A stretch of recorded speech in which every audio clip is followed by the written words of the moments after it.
In this video, I'll show you how to change your Facebook profile picture without losing likes and comments.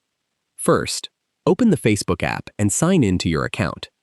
Go to your profile and tap your current profile picture. Select Update Profile Picture and choose the new photo from your phone. Before saving, look for the option to keep your existing profile picture post or update the photo on the same post, depending on the options available on your Facebook account.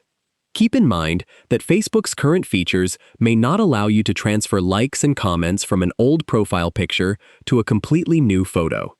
If preserving the existing engagement is important, avoid deleting the old profile picture post.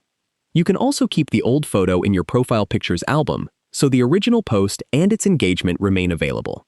After changing your picture, check your profile and privacy settings to make sure the new photo is visible to the audience you want.